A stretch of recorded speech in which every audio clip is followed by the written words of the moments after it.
제가 대학교 4학년 때 전 이제 일반 대학을 졸업을 했기 때문에 그때 신학대학원을 바로 갈까 아니면은 직장에 취직을 해서 몇 년 돈을 좀 벌고 난 뒤에 신학대학원을 갈까 고민을 하고 있었습니다. 그런데 이제 직장생활, 사회생활 세미나가 열렸어요. 4학년들을 위해서 이제 졸업하면 사회로 진출을 하니까 그래서 거기에 참여를 했는데 기업에서 여러분들이 와서 이제 세미나 같은 걸 하면서 직장 뭐 이렇게 어느 부서로 갈까 이런 것들을 좀 이렇게 위해서 그런 안내 같은 세미나를 하고 있었습니다. 근데 제가 뭐 많은 내용을 잊어버렸지만 잊지 않고 있는 내용이 하나 있는데 그건 뭔가 하면 어느 대기업에 그 굉장히 높은 분이 누구였는지 잘 기억이 안 나요. 근데 굉장히 높은 분이 오셨는데 이분이 뭐라고 얘기를 하는가 하면 여러분 빨리 성공하고 싶어서요? 그러면은 영업직을 선택을 하십시오 그러더라고요. 영업직을 선택을 해야 빨리 성공한다는 거예요. 왜냐하면 영업직을 선택을 해서 회사의 물건을 많이 팔아야 회사를 위해서 크게 공헌한 사람이 되고 이런 사람들이 빨리 임원이 된다는 거예요, 회사에. 그래서 가만히 생각해 보니까 그 말이 맞더라고요. 그래서 영업직을 선택해서 물건을 많이 팔면 회사를 먹여 살리는 거잖아요. 그래서 이런 사람들이 결국 회사의 임원이 되는구나. 결국 회사가 존재하는 목적은 뭐예요? 물건을 많이 팔아서 이윤을 많이 남기는 게 목적이잖아요. 그러니까 그 일을 하는 사람이니까 당연히 빨리 회사에서 성공을 하겠다 이해가 되더라고요. 자, 왜 이 얘기를 하는가 하면은 우리 교회 영업직은 전도위원회입니다. 맞죠? 우리 전도위원회가 열심히 전도하고 전도 폭발하고 복음 전하고 새생명 축제하고 처음 온 사람들 바나바 팀을 통해 가지고 환영하고 우리 교회를 먹여 살리는 영업직이다 하는 것이죠. 그러니까 저는 우리 전도위원회 우리 식구들을 하나님께서 빨리 출세시켜 줄 거다 하는 생각을 해봅니다. 아멘이시죠? 여러분들은 하늘의 상급이 어떤 부서들보다도 굉장히 크지 않을까 그렇게 생각을 해봅니다. 지난 주일날 캐나다 이민교회 다니시는 장로님 가정이 방문을 했어요. 아들이 여기서 살고 있기 때문에 아들을 교회 좀 정착도 시킬 겸 해서 인터넷으로 교회를 자꾸 찾다가 저희 교회를 찾아서 오셨습니다. 요즘은 사람들이 다 인터넷 보고 교회를 많이 와요, 그죠? 그래서 오셨는데 지난 주일날 뭐 목사님 설교가 은혜로웠습니다 그런 얘기는 안 하시는데 새가족부가 너무 잘 돼 있습니다 하고 칭찬하시더라고요. 제가 오늘 이 헌신예배라고 일부러 말하는 건 아니고요, 정말입니다. 물어보세요. 이번 주 이제 뉴질랜드 한 2주 갔다가 3월 첫째 주에 이제 오실 겁니다. 물어보세요. 정말입니다. 그래서 우리 교회 새가족부를 굉장히 칭찬하시고 본인도 캐나다에 돌아가면 새가족부를 이렇게 해야 되겠다 이렇게 말씀을 하시더라고요. 어쨌든 우리 전도위원회가 그처럼 참 중요하고 누구든지 교회 오면 첫 번째 얼굴이잖아요, 그죠? 그 전도위원회 식구들 보니까 다들 이렇게 외모로 다 선발한 것 같죠? 그죠? 이 기준을 외모로 선발한 것 같습니다. 그 정도로 우리 교회 참 이렇게 얼굴들이고 그리고 첨원분들이 참 이렇게 뵈도 참 이렇게 좋으신 인상들, 그죠? 마음이 따뜻한 인상들, 이런 분들이 전도위원회에 섬기고 있습니다. 그러면 뭐 외모로 선발했냐 그게 아니고 전도위원회에 들어가면 외모가 다 그렇게 변하더라고요. 맞죠? 여러분 그 나병 환자들을 혹시 잘 알고 계십니까? 요즘은 나병 환자들이 별로 많지가 않은데 한센시병이라고도 이야기를 하죠, 표준어로. 옛날에 제 어렸을 때만 해도 나병 환자들이 참 많았어요, 사실은. 나병 환자들이 모여 사는 곳들이 또 있고 했잖아요. 근데 이 나병을 이렇게 이해하기 위해서는 어떻게 이해를 하는가 하면은 주로 나병은 손과 발에 마비가 일어나는 병이에요. 그래서 이 신경에 감각이 없어집니다.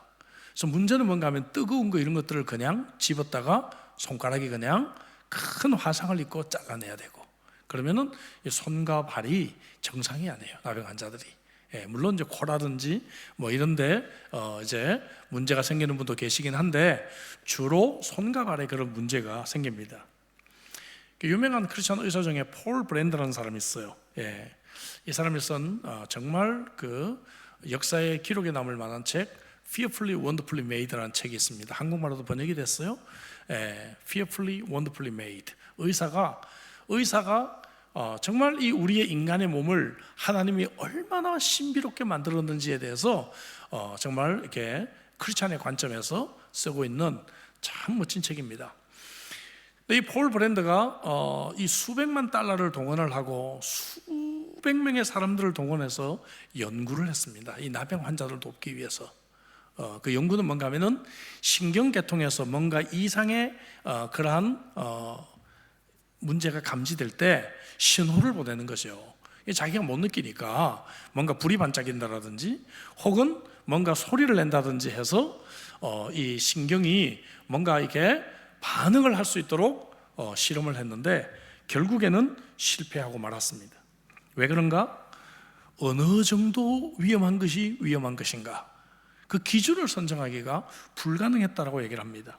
뿐만 아니라 사람이 이렇게 드라이브를 돌리거나 이런 이렇게 힘든 일을 할 때는 아예 그냥 경고음이 시끄러우니까 경고음을 끄고 일을 하더라 이거예요. 계속 경고음이 울리니까, 그죠? 나는 괜찮은데 경고음이 울리니까 아예 꺼버리고 드라이브를 돌리고 하다 보니까 결국에는 아무 소용이 없고 드라이브를 돌리다가 손이 부러지고 이런 문제들이 생기게 됐다 이 말이죠. 그래서 폴 브랜드 박사는 이런 말을 합니다. 고통을 만드신 하나님께 감사하라. 나는 하나님이 그보다 더 좋은 일을 하실 수 있다고 생각하지 않는다. 고통은 실로 아름다운 것이다. 와, 여러분 이 말이 이해가 되십니까? 우리에게 고통을 주신 것이 얼마나 아름다운 것인가 하는 것을 의사의 관점에서 고백을 하고 있습니다. 자, 우리는 지난달에 열매를 전혀 맺지 못하는 가지가 어떻게 하면 열매를 맺을 수 있는지에 대해서 2주에 걸쳐서 수요일날 말씀을 생각해 봤습니다. 소극적으로는 과거의 경험과 상처 때문에 이 포도나무 가지가 참 뭡니까? 병들어 있다는 것이죠. 그래서 이 병든 가지를 어떻게 하면 치유될 수 있을 것인가? 그것은 한마디로 용서다 그렇게 말했어요. 용서. 나에게 거짓말을 한 사람들을, 나에게 상처를 준 사람들을 내가 용서할 때 그때 나는 회복의 길을 갈 수가 있다. 또 적극적으로는 거미줄 위를 걷는 것 같은 그러한 삶, 죄와 또 악의 문제에 대해서 얘기를 나눴습니다. 이 부분에 대한 치유책은 한마디로 회개다 그렇게 말씀을 드렸어요. 그래서 우리가 용서와 회개를 통해서 이제 드디어 병들었던 우리의 가지가 회복해서 열매를 맺기 시작할 수가 있다 하는 것이 지난번 2번에 걸쳐서 말씀을 나눈 설교의 요점입니다. 자, 오늘과 다음 주 수요일은 그러면 열매가 조금 있는데 어떻게 하면 열매를 더 많이 맺을 수가 있는가 하는 문제에 대해서 나눠보려고 합니다. 열매를 맺긴 하지만 너무 빈약한 열매들을 우리가 가지고 있다 그 말이죠. 그래서 우리가 이런 나무는 보기에는 좀 좋을지 몰라요. 막 가지가 무성하고, 그죠? 또 막 잎이 무성하니까 보기에는 좋을지 모르지만 열매가 별로 없다는 것입니다. 그리고 우리의 바구니는 훨씬 더 많은 열매를 담을 수가 있는데도 불구하고 우리는 조금 열매를 맺은 채로 우리가 살아가고 있는데 하나님이 보실 때는 매우 안타깝게 생각을 하실 거다 하는 것이죠. 전도위원회 사역은 제가 서두에서 말씀을 드렸지만 열매를 맺어가는 사역입니다. 그런 의미에서 오늘 우리 전도위원회 헌신 예배를 통해서 어떻게 하면 우리가 더 많은 열매를 맺을 수 있을 것인가 생각해 보려고 합니다. 우리가 이미 살펴봤던 요한복음 15장 2절 뒷부분에 무릇 과실을 맺는 가지는 더 과실을 맺게 하려 하여 이를 어떻게 한다고요? 깨끗게 하신다는 말씀을 했어요. 깨끗게 하신다. 깨끗게 하신다는 말이 바로 한자로는 전정, 한국말로는 가지치기, 그죠? pruning, 그죠? 가지치기다. 그렇게 우리가 말할 수가 있습니다.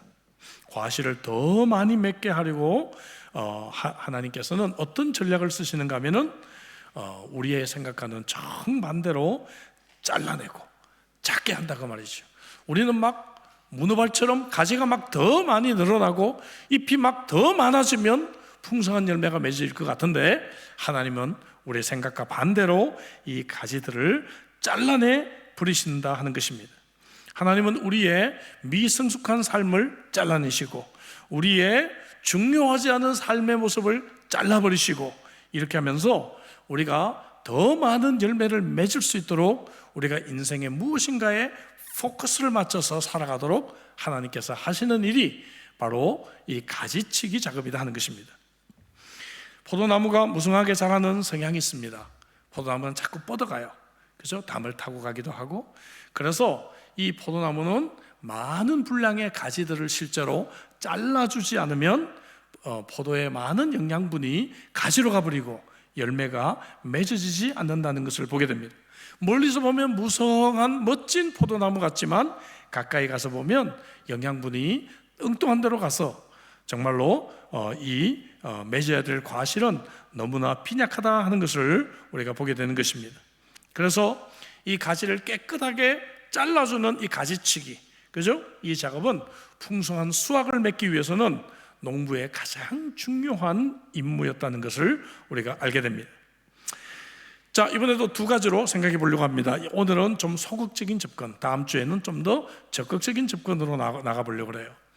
오늘은 이 시련과 고통을 통해서 하나님께서 우리들에게 교훈을 안겨주시는 말씀으로 좀 나눠보려고 하고, 다음 주에는 좀 더 적극적으로 예수 그리스도의 제자로 살아가는 삶에 대해서 말씀을 좀 나눠보려고 합니다.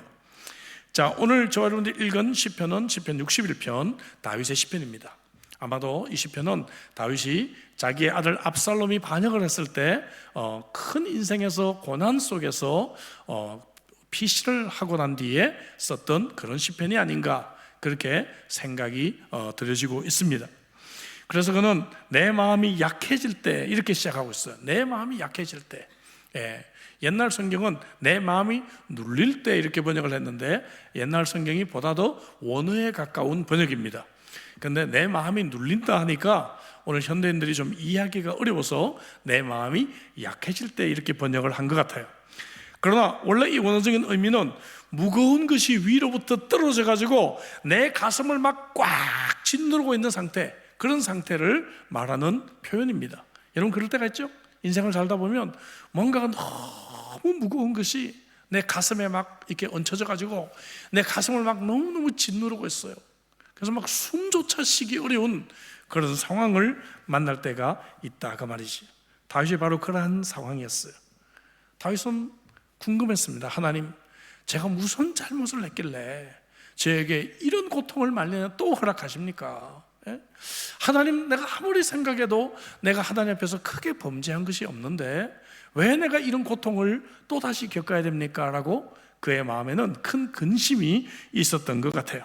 자, 그래서 우리가 첫 번째 생각할 것은 징계와 가지치기의 우리가 비교를 통해서 생각을 해봐야 된다 이 말이죠.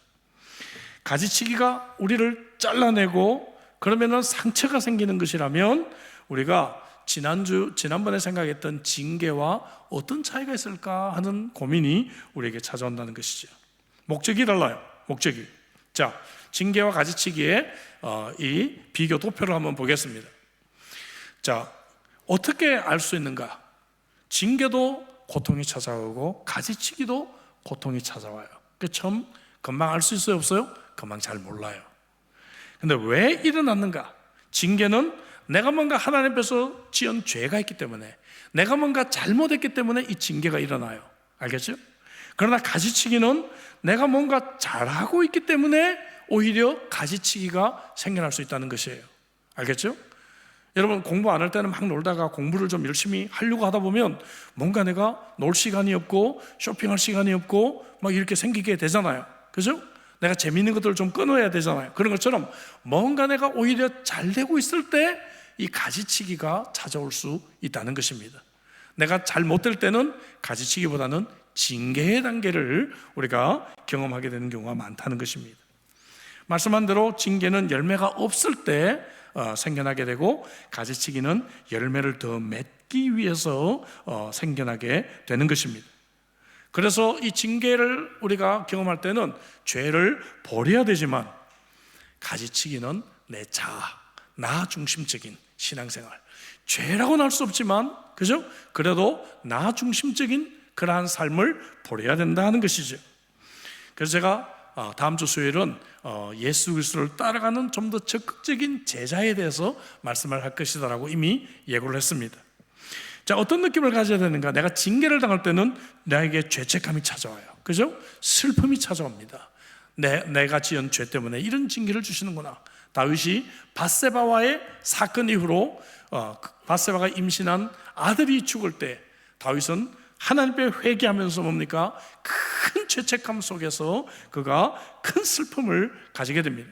그 전에 나단 선지자가 그의 죄를 책망할 때도 다윗은 똑같이 시편 51편 우리가 잘 아는 대로 그는 죄책감을 가지고 하나님 앞에 큰 죄로 인한 슬픔을 표현하고 있어요.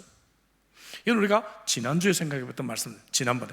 자, 근데 가지치기를 당할 때는 고통이 찾아오지만 오히려 우리 속에 뭔가 기쁨을 가져볼 수 있다는 말이에요. 하나님이 나로 하여금 더 큰 그릇을 만들기 위해 이렇게 하시는구나.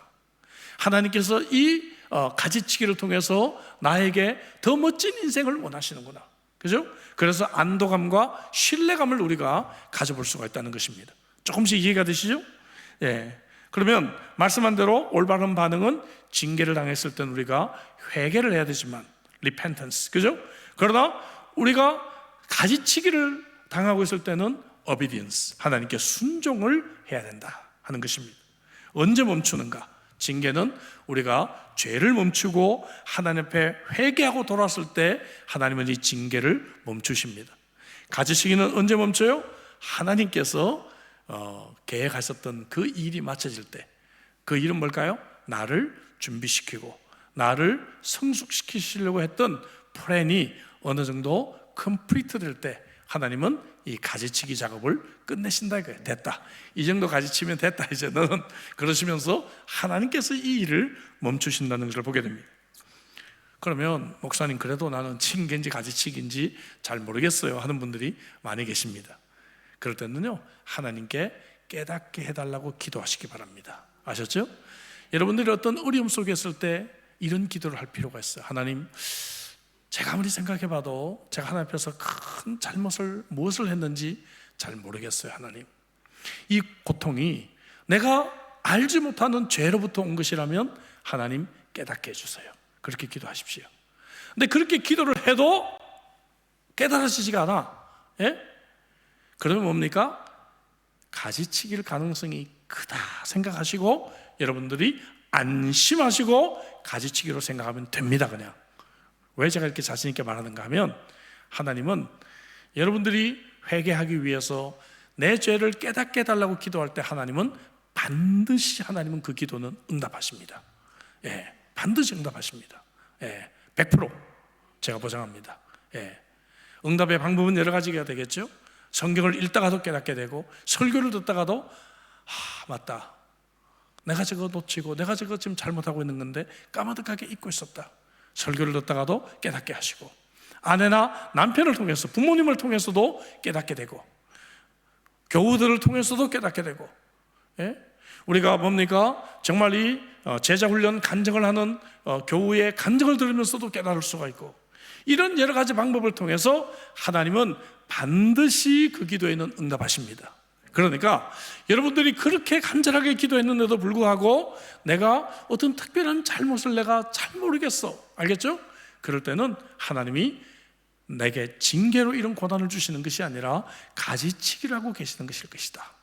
하나님은 나의 잘못과 상관없이 이 가지치기를 통해서 지금은 내가 고통이 있지만 나를 더 성숙시키시고 나를 더 큰 그릇으로 준비시키시기 위해서 나에게 뭔가 일을 하고 계신다라고 여러분들이 믿으면 되겠다 하는 것입니다. 할렐루야. 자, 그러면 우리에게 가지치기의 단계를 할 때는 하나님과의 화해가 필요하다는 것이죠. 왜냐하면 우리는 고통을 당할 때 당장 우리는 하나님께 대해서 원망의 마음이 우리에게 찾아온단 말이죠. 그렇지 않습니까? 예. 우리는 이 고통 속에서 하나님에 대한 원망이 우리에게 있다고 말이죠. 데런 윌킨슨이라고 하는 사람의 이야기인데요, 자기 딸이 이제 결혼하고 20년이 지나고 난 뒤에 아버지를 한번 만나겠다고 약속을 하고 찾아왔어요. 그래서 아버지가 뭐 딸이 방문하는 분들 반갑지만 이 딸이 무슨 일인가 하고 차를 한 잔 내와서 딸과 결혼한 지 20년 만에 아버지하고 데이트를 하게 됩니다. 근데 딸이 이런 말을 해요. 아버지에게 사과를 하고 싶다고, 아버지에게 용서를 구하고 싶다고. 자기가 자라나면서 아버지가 자기에게 너무 많은 부담을 주고 텔레비를 보거나 오락을 하면 늘 못하게 하고 이런 것에 대해서 아버지에 대해서 참 안 좋은 감정이 쌓여 있었는데, 그런데 자기가 자녀를 키우면서 보니까 우리 아버지는 열정이 있었고 나를 바르게 교육시키기 위해 부지런한 아버지였다는 것을 자기가 깨닫게 되었다는 것이죠. 그래서 아버지에게 좀 용서를 구하고 아버지하고의 이 관계가 다시 회복됐다 하는 이야기들을 들려주고 있습니다. 똑같습니다, 여러분. 우리도 때때로 신앙생활하면서 우리가 표현은 안 했을지 모르지만 우리의 마음 깊은 곳에서 나에게 이 가시치기 작업이 일어날 때 하나님에 대해서 뭔가 우리도 불만족스럽고 뭔가 하나님에 대해서 원망했던 우리의 마음들이 있을 수가 있다고 말이죠. 내가 이렇게 신앙생활 하는데 왜 나에게는 어려움이 생기고, 저 교회도 잘안 나온 사람, 저 사람은 늘 사업이 잘 돼서 부자가 되고, 나는 신앙생활하고 주님을 섬기는데 나에게는 왜 이렇게 어려움을 주실까라고 하는 그러한 하나님에 대한 원망의 마음들이 우리에게 있을 수 있다가 말이죠. 근데 우리의 이 마음을 하나님께 드리고 하나님 앞에 솔직하게 우리의 마음을 고백하고 하나님과의 관계가 다시 화해로 이루어질 필요가 있다는 것이죠. 왜 그러냐면 하나님은요, 우리 때문에 상처를 받으신 하나님이에요. 성경에 보면 와, 놀랍죠, 그죠? 하나님은 우리 때문에 상처를 받으신 하나님이에요. 이 생각해보니까 하나님은 얼마나 상처를 많이 받으셨을까, 나 때문에. 여러분은 안 그러실 것 같아서요? 저만 그럴까요? 하나님은 나 때문에 얼마나 상처를 많이 받으셨을까.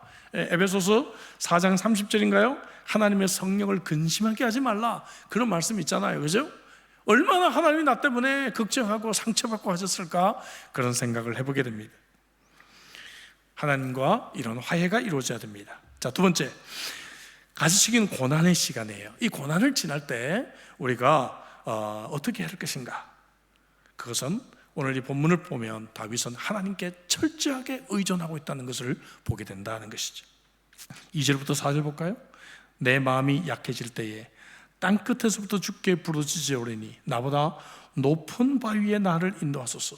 자, 실제로 다윗은 높은 바위에서 숨어가지고, 그죠? 이 압살롬의 반역으로부터 도망했을 가능성이 있습니다. 그럼에도 불구하고 이 높은 바위는 하나의 메타포, 그죠? 하나의 비유가 됩니다. 다시 말하면 하나님이 나의 높은 바위가 되신다라고 하는, 하나님이 나의 피난처가 되신단 말이죠.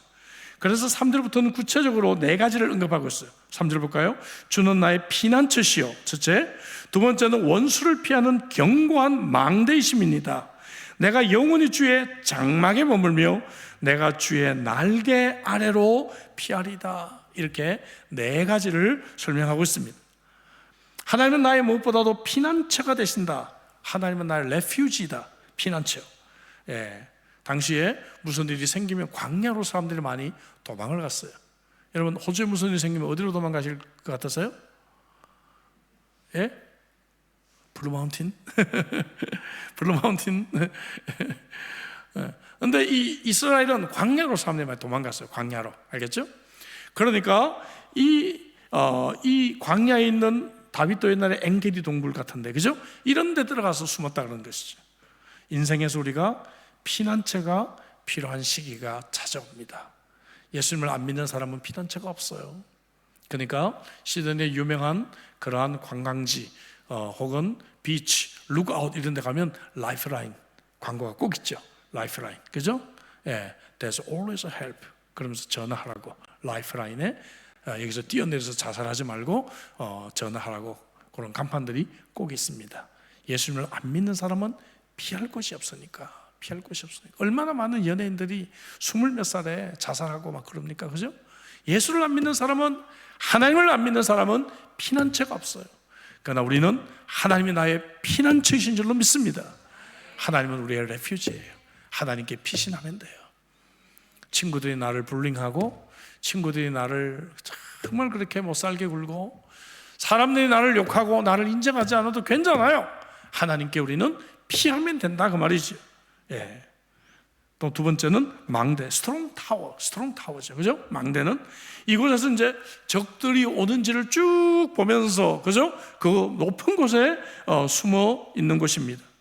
실제로 이 이스라엘 사람 마사다라고 하는 곳에 이제 AD 66년에 로마 티투스 장군이 쳐들어왔을 때 이스라엘의 모든 곳을 점령했는데, 이 제일 높은 곳, 이 마사다, 이 언덕은 점령을 못했어요. 이곳에 열심당원들이 마사다 쪽으로 올라가 가지고 그곳에서 아주 스트롱한 그런 이제 성을 쌓고 그곳을 마지막 이스라엘을 지키는 곳으로 사용하고 있었어요. 예, 그 성지순례를 갈 때는 이 마사다를 가서 그때 스토리들을 들려줍니다.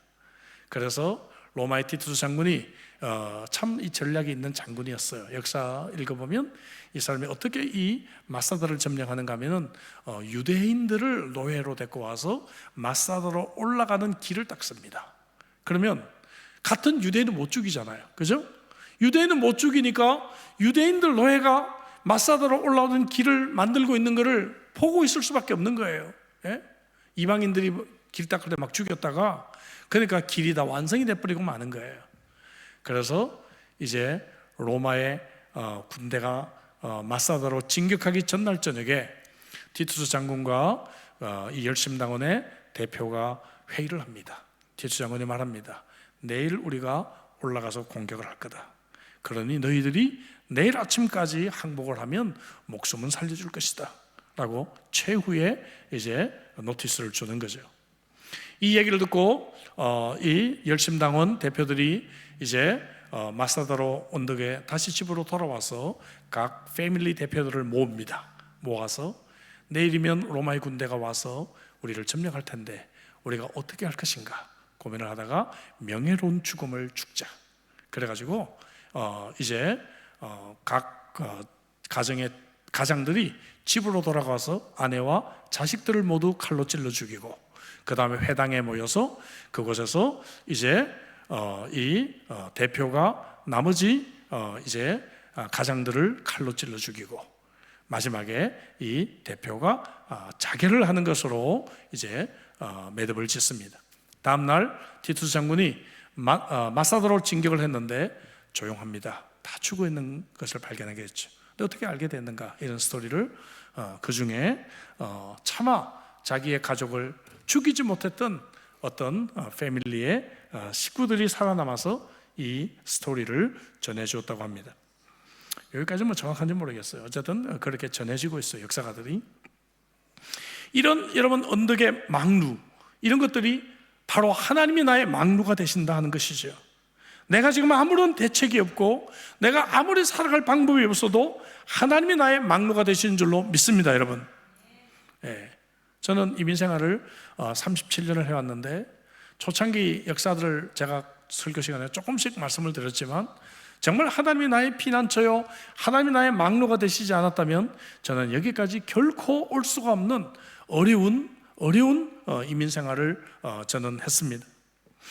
세 번째는 장막입니다. 장막이라고 했죠. 장막은 실제로 바위로 된 굴 안에 장막을 만들고 그곳에서 주님을 만나고 교제하는 그러한 장소를 삼았다 하는 것을 보게 됩니다.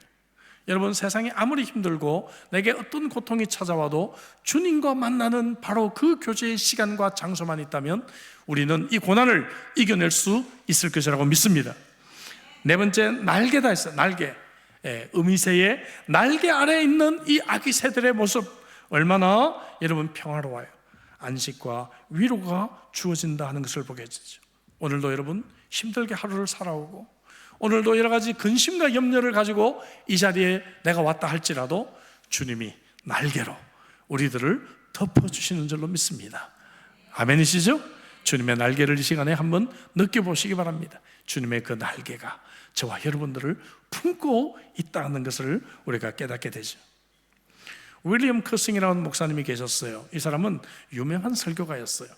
그런데 어느 날 성대에 큰 이상이 생겨서 말을 할 수가 없었습니다. 여러분 얼마나 힘들었겠어요. 고통과 눈물로 하나님께 기도해요. 근데 성대가 잘 좋아지지 않아요. 너무 오랜 세월 동안 설교를 할 수가 없어요. 그럼에도 불구하고 그가 계속 기도하다 보니까 주님이 주시는 큰 위로를 경험하게 됩니다. 하나님과의 관계가 깊어져요. 그래서 이제 그가 말은 못하지만 시를 쓰기 시작했습니다. 그 시 중에 하나가 찬송가 478자. 주 날개민 내가 편안히 쉬네. 밤 깊고 비바람 부르쳐도 아버지께서 날 지키시리니 거기서 평안히 쉬리로다. 주 날개민 즐거워라. 그 사랑 끊을 자니뇨. 주 날개민 내 쉬는 영혼 영원히 거기서 살리. 얼마나 멋진 찬양시예요. 그는 결국 설교자로 돌아오진 못했습니다. 하지만 찬송 가사를 쓰는 제2의 인생으로 멋지게 인생을 살게 되었다는 것을 보게 됩니다. 하나님은 이 가지치기를 통해서 일을 하고 계십니다. 우리는 고통이 있고 아픔이 있고, 하지만 하나님께 의존하는 삶을 살아야 합니다. 그래서 두 번째로 우리의 이 시련은 의미 있는 시련이다, 그렇게 우리가 말을 할 수가 있는 것이다. 야고보서 이제 1장에서는 너희가 여러 가지 시험을 만나거든 온전히 기쁘게 여기라 그러면서 3절 4절에 같이 읽어볼까요? 3절 4절 다 같이 시작. 이는 너희 믿음의 시련이 인내를 만들어내는 줄 너희가 알미라.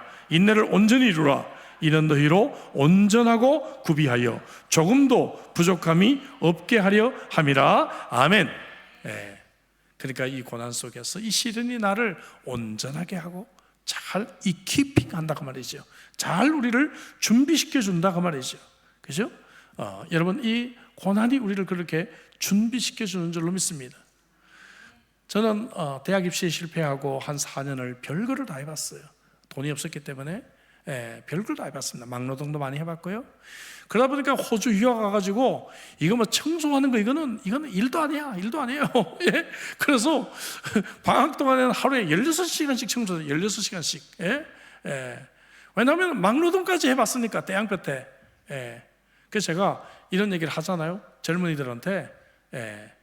저는 이 세상에서 공부하는 게 제일 쉽습니다 그래요. 그러니까 이거 목사님 잘난 체 하시네 그러는데, 잘난 체가 아니고 나는 너무 힘든 일을 해봤기 때문에, 너무 힘든 일들을 해봤기 때문에 세상에서 공부하는 게 제일 쉽더라고요. 물어볼까요? 우리 청년들한테. 더운 여름에 10시간 동안 밖에 나가서 땅을 팔래요? 아니면 10시간 동안 시원한 도서관에서 책을 읽을래요? 어떤 거 할래요? 답이 나오죠? 공부하는 게 쉬운 거예요. 너무 고생을 해봤으니까. 그래서 제가 여기서 6시간 청소를 하면서 그런 생각을 했어요. 하나님이 이 때를 위해서 나를 그렇게 대학생활 때 나를 그렇게 고생을 시키셨구나. 준비를 시켜주신 거죠, 이 유학생활을. 그렇지 않습니까? 그러다가 시간이 주어져서 공부할 수 있는 시간이 주어지니까 제 아내가 아가방을 하고 하다 보니까 청소 이제 안 해도 되고요, 공부할 수 있는 시간이 좀 더 주어지니까 이 신나는 거예요. 하나님이 나를 준비시키기 위한 작업이었다. 피터 마셜이라고 하는 유명한 목사님이 계시는데요, 이분의 부인 캐서린 마셜이 들려준 얘기인데요, 12살 소년이 인슐린 부족으로 이 세상을 이제 떠나게 됩니다. 12살짜리 아이가, 생각해 보세요. 얼마나 마음이 아파요, 그죠? 떠나기 2주 전에 이 아들이 드디어 자기가 죽는다는 걸 알았어요. 그래서 엄마에게 물어봅니다. 엄마, 죽음이라는 게 뭐야? 12살짜리 아이가 죽음이라는 게 뭐야? 그랬더니 엄마가 감정을 주체하지 못하고 잠깐만, 그리고 밖에 나가서 벽난로를 붙잡고 한참을 울고 난 뒤에 마음을 진정하고 기도합니다. 하나님, 지혜를 주세요. 이 아이에게 죽음을 어떻게 설명해야 되겠습니까? 지혜를 주세요. 하나님이 지혜를 주셨습니다.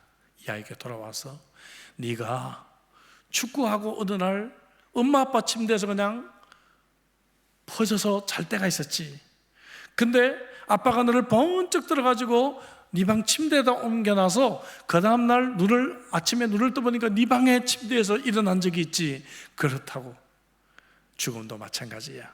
네가 지금 여기서 눈을 감지만 아빠보다도 훨씬 더 힘이 센 하나님이 너를 이렇게 안아가지고 천국에서 눈을 딱 뜨게 하나님께서 해주시는 것이 바로 그것이 죽음이란다.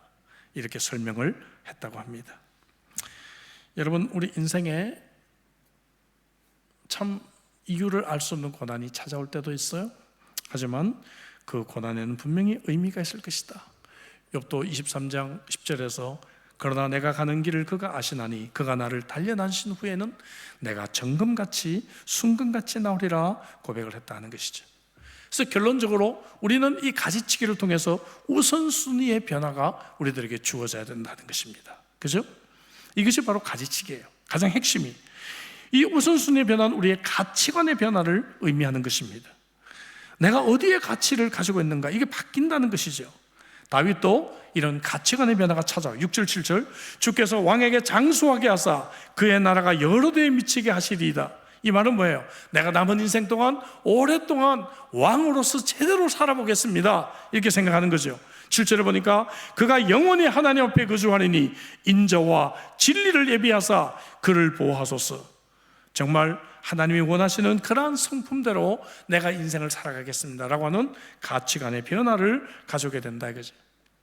미국 선교운동에 이 효시가 된 근초도미 기도회라는 것이 있어요. 이건 뭔가 하면 1806년 8월에 미국 매사추세츠주의 윌리엄스 칼리지라고 하는 좋은 대학에서 세뮤얼 밀스 앤 프렌즈, 세뮤얼 밀스와 그의 친구들이 길을 가다가 너무 큰 폭우를 만났는데 비를 피할 곳을 찾다 보니까 이런 근초더미, 이게 풀 같은 이런 걸 막 해가지고 이렇게 쌓아놓은 거 있잖아요. 이런 근초더미 속으로 들어가게 돼요. 거기서 이제 비가 그치기를 기다리는데 이 비가 그치질 않아요. 그러다 보니까 그 좁은 공간에 친구들이 함께 있다가 이런저런 얘기를 하다가 누가 한 명이 찬송을 부르기 시작해요. 그러니까 같이 찬송을 부르면서 마음이 뜨거워집니다. 그러면서 우리 기도하자, 기도를 하기 시작합니다. 너무너무 마음이 뜨거워져요. 처음에는 막 회개 기도하기 시작해요. 우리가 대학 생활을 잘못하고 있다 회개하다가 우리가 하나님이 정말 기뻐하는 일을 하도록 도와주세요, 막 기도합니다. 우리도 청년들이 지금 항상 교회 오면 청년들이잖아요. 그죠? 얼마나 참 좋은 일입니까? 그죠? 청년들이 이렇게 와가지고 교회에 와가지고 뭡니까, 여기서 교제하고 수양의 준비도 하고. 예. 근데 제가 청년 때는 교회 가면 어른들이 야, 왜 교회 와서 놀아? 그랬어요. 아니, 교회에서 노는 게 얼마나 좋아요? 그렇지 않습니까? 예, 전 그렇게 생각하는데, 예, 교회에서 막 못 놀게 했어요. 교회에서 못 놀게 하면 밖에 이상한 데 갈 수밖에 없지. 그죠? 예. 그래서 이 청년들이 함께 모여가지고 이렇게, 그죠? 기도하다가 선교로 부르심을 받고 미국 전역을 다니게 되고 이 운동이 세계로 나가게 됐다 하는 것입니다. 사랑하는 성도 여러분, 우리 인생에서 가치관의 변화가 찾아와야 됩니다. 마태복음 6장 31절 33절 잘 알죠? 뭡니까? 무엇을 먹을까? 무엇을 마실까? 무엇을 입을까? 하지 마라. 얼마나 우리는 이런 얘기를 많이 해요. 점심 먹고 난 뒤에 저녁 우리 뭐 먹지? 그러잖아요. 그죠? 예? 참 웃기지 않아요? 예. 아니, 방금 점심 먹어놓고 저녁은 뭐 먹을까? 그 걱정하고 있어요. 예. 옷장에 옷이 이렇게 많이 있는데 입을 옷이 없다라고 우리는 그 옷장 앞에서 한참을 서 있습니다. 입을 옷이 없다고. 예, 이게 참 우리가 어떻게 된 것인가 한번 고민을 해봐야 됩니다. 예, 이는 다 누가 구하는 것이다? 이방인들이 구하는 것이다. 예, 너희 천부께서 이 모든 것이 너희에게 있어야 할 줄 아시느니라. 33절 같이 읽습니다. 다 같이. 너희는 먼저 그의 나라와 그의 의를 구하라. 그리하면 이 모든 것을 너희에게 더하시리라. 아멘. 우리 잘 아는 록펠러 알죠? 미국 사람은 록펠러 그러죠, 그죠? 미국 사람들은 예, 이 43세 때에 미국의 최고의 부자가 됐어요. 그 당시 돈으로 53세 때 억만장자가 됐어요. 억만장자. 그 당시 돈으로. 예, 하루에 1밀리언을 벌기도 했어요. 그 당시 돈으로요. 하루에 1밀리언을 벌기도 했어요. 근데 그가 알로피시오라고 하는 병으로 1년 이상 살지 못한다. 의사에게 사망 선고를 받습니다. 몸이 말라가기 시작해요. 얼마나 좋은 음식을 먹겠어요. 근데 말라가기 시작하고 죽기를 잘 먹지도 못하고 자지도 못하고 인생의 의미를 깨닫지도 못하고 침대에서 그냥 무의미하게 누워있다가 어느 날 갑자기 벌떡 일어납니다. 돈은 아무것도 아니다. 하나님이 나의 모든 것이 되신다. 스스로 그렇게 외치고 그때부터 인생이 달라졌습니다. 그래서 무릎을 꿇고 기도하면서 진짜 진실한 크리스찬으로 변하게 됩니다. 그가 그러고 난 뒤에 맨 처음 한 일이 뭔가 하면 뉴욕의 리버사이드 교회를 건축한 일이었어요. 지금도 그 교회가 있어요. 리버사이드 이 교회를 멋있게 건축했고 록펠러 재단을 만들어가지고 정말 사회를 위해서 크게 공헌했습니다. 이 사람 몇 살까지 살았게요? 98세까지 살았어요. 98세까지 살면서 하나님께 쓰임을 받았습니다. 인생의 가치관이 바뀌면 건강도 좋아지는 줄로 믿습니다. 두 번째, 이제 가치관이 변해서 삶이 변화돼야 되겠죠. 그렇죠? 예. 이런 생각을 가끔 해봐야 돼요. 내가 만약에 6개월밖에 못 산다면 6개월을 어떻게 살 것인가? 여러분 한번 기록을 해보십시오. 아셨죠? 오늘 저녁에 숙제로 드리겠습니다. 여러분 집에 가셔서요, 내가 앞으로 6개월밖에 못 산다면 무엇을 할 것인가 한번 기록을 해보세요. 가끔 세미나하면서 이런 훈련들을 해봅니다. 그러면 내가 지금 이 인생에서 정말 중요한 것이 뭔가 이걸 깨닫게 돼요. 그렇죠? 네, 깨닫게 됩니다. 어느 작가가 집에 불이 났는데 갑자기 세 가지가 생각나는 거예요. 예? 지금 막 탈고를 앞두고 있는 원고가 생각이 났고, 두 번째는 자기가 정말 그동안에 모았던 돈을 보관해 놓은 이 돈꾀의 열쇠가 생각이 나고, 세 번째는 잠자고 있는 어린아이가 생각이 난 거예요. 어떻게 해야 되겠어요? 잘 모르시겠어요? 예? 뭐를 불구덩이에서 건져와야 되겠어요? 예? 잠자고 있는 아기죠. 그때 이 작가가 깨닫게 됩니다. 아, 내가 인생을 잘못 살고 있구나. 그때 깨닫게 되는 거예요. 그때 깨닫게 되면서 가서 이제 자기의 아이를 안고 오면서 남은 인생을 내가 정말 인생의 우선순위를 바꿔서 살기로 결심하게 된다는 것이죠. 삶이 바뀌게 돼요. 8절 다윗은 삶의 변화를 결심합니다. 그리하시면 내가 주의 이름을 영원히 찬양하며 매일 나의 소원을 이행하리이다. 그렇죠? 예. 그리하시면 내가 매일 뭐해요? 매일 내가 핸드폰을 6시간씩 보고 넷플릭스를 2시간씩 보겠습니다. 뭐 그렇게 이야기합니까? 게임을 내가 5시간씩 하겠습니다. 예? 아니면 돈을 내가 하루에 12시간씩 벌겠습니다. 그것이 아니라 주의 이름을 영원히 찬양하며 매일 나의 소원을 이행하리이다. 참 멋진 삶의 변화를 결심하고 있다 하는 것을 보게 되는 것입니다. 그래서 에베소서에서는 세월을 아끼라 때가 가니라, 주의 뜻이 무엇인지 분별하라, 이렇게 말씀을 하고 있는 것입니다. 말씀을 정리하려고 합니다. 제임스 페커라든지 고든 맥도날드 같은 찰스 스탠리, 이런 유명한 기독교 지도자들이 광야의 경험과 교훈에 쓴 광야의 은혜라는 책이 있어요. 광야의 은혜. 한국말로 번역이 됐는데요, 세 가지 정도 공통적인 결론을 내리고 있어요. 첫째는 뭔가 하면은 이 광야를 통해서, 데저트 익스피리언스를 통해서 우리는 하나님과 깊은 교제를 가지게 되었다. 그렇죠? 힘들 때, 내가 육신적으로 아플 때, 내가 뭔가 실패할 때 우리는 더 하나님을 깊이 만나게 돼요. 두 번째는 내가 성숙하는 기회가 됐다. 내가 보다 더 머추어 크리스찬이 될 수 있는 그러한 계기가 됐다. 세 번째는 내 인생의 포라이어티를 깨닫게 됐다. 그렇게 고백을 하고 있는 것입니다. 시편 119편 71절에 고난당한 것이 내게 유익이라, 이로 인하여 내가 주의 율례를 배우게 됐다. 그렇죠? 그렇다고 한다면 여러분, 오늘 결론적으로 이런 말씀을 나누고 싶어요. 여러분들이 인생의 계획을 우리가 다 씁니다. 계획을 세워보고 써보고 기록해보고 하죠. 하지만 이제 하나님께 지우개를 들여서 하나님이 내 이 계획에서 어떤 부분이 빠져야 될지 하나님이 가지치기를 할 수 있도록 드리면 어떨까, 그런 생각을 해봐요. 저는 설교를 준비할 때 항상 설교가 이제 준비가 되면 그 전날까지 약 한 40페이지 정도가 준비가 돼요. 그럼 그때부터 이제 가지치기를 합니다. 자르기 시작해요. 그래서 그거를 6페이지에서 7페이지까지 이제 가지고 옵니다. 설교를 압축하기도 하고, 어떤 부분은 정말 좋은 내용이지만 정말 이 본문과 좀 더 연관이 없다 하시면 잘라버려야 되고, 그렇죠? 어떤 부분은 관련이 있지만 기도하다가 성령께서 뭔가 허락하시지 않는 것 같은 느낌을 주실 때도 있고, 자르기 하다 보면 6, 7페이지를 가지고 항상 이렇게 올라옵니다. 그런 것처럼 여러분들이 인생에서 많은 계획을 세워보십시오. 여러분들이 계획하고 준비하고 여러분들이 뭔가 플랜을 짜고 다 좋죠. 예를 들어서 우리 결혼하지 않은 우리 미혼 우리 형제자매들은 배우자의 조건에 대해서 한 236가지 정도 한번 기록해 보는 거예요. 그죠? 예. 예. 그러고 난 뒤에 하나님께 드리는 거죠. 하나님께 지우개를 드리는 겁니다. 하나님 보실 때 정말 저에게 불필요한 것들을 지워주세요. 와, 멋지죠? 그렇죠? 그렇게 우리가 한번 해보면 어떨까요? 그러면 보다 더 선명할 것 같아요.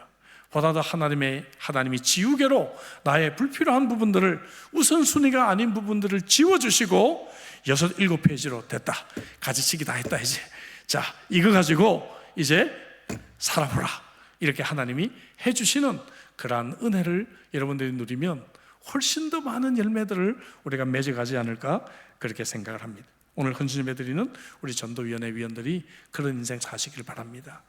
또 이 자리에 있는 저와 여러분, 함께 예배드리는 저와 여러분들이 이런 인생 되시기를 주의 이름으로 축복합니다. 시 하나 읽고 설교를 마칩니다. 애니 존슨 플린트가 쓴 시입니다.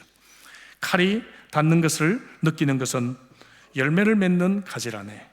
더 크게 성장하기 위해서, 더 온전한 삶을 살기 위해서, 비록 모든 싹트는 잔가지들과 흔들거리는 등굴잎, 새로 돋아나는 나뭇잎의 모든 아름다움이 그 자리를 잃을지라도, 오 그대 아름다움이 베어져 삶의 기쁨을 빼앗고 그대의 포부가 먼지 속에 멍들고 상처 입은 채로 뒹굴게 되었다 해도 기뻐하라.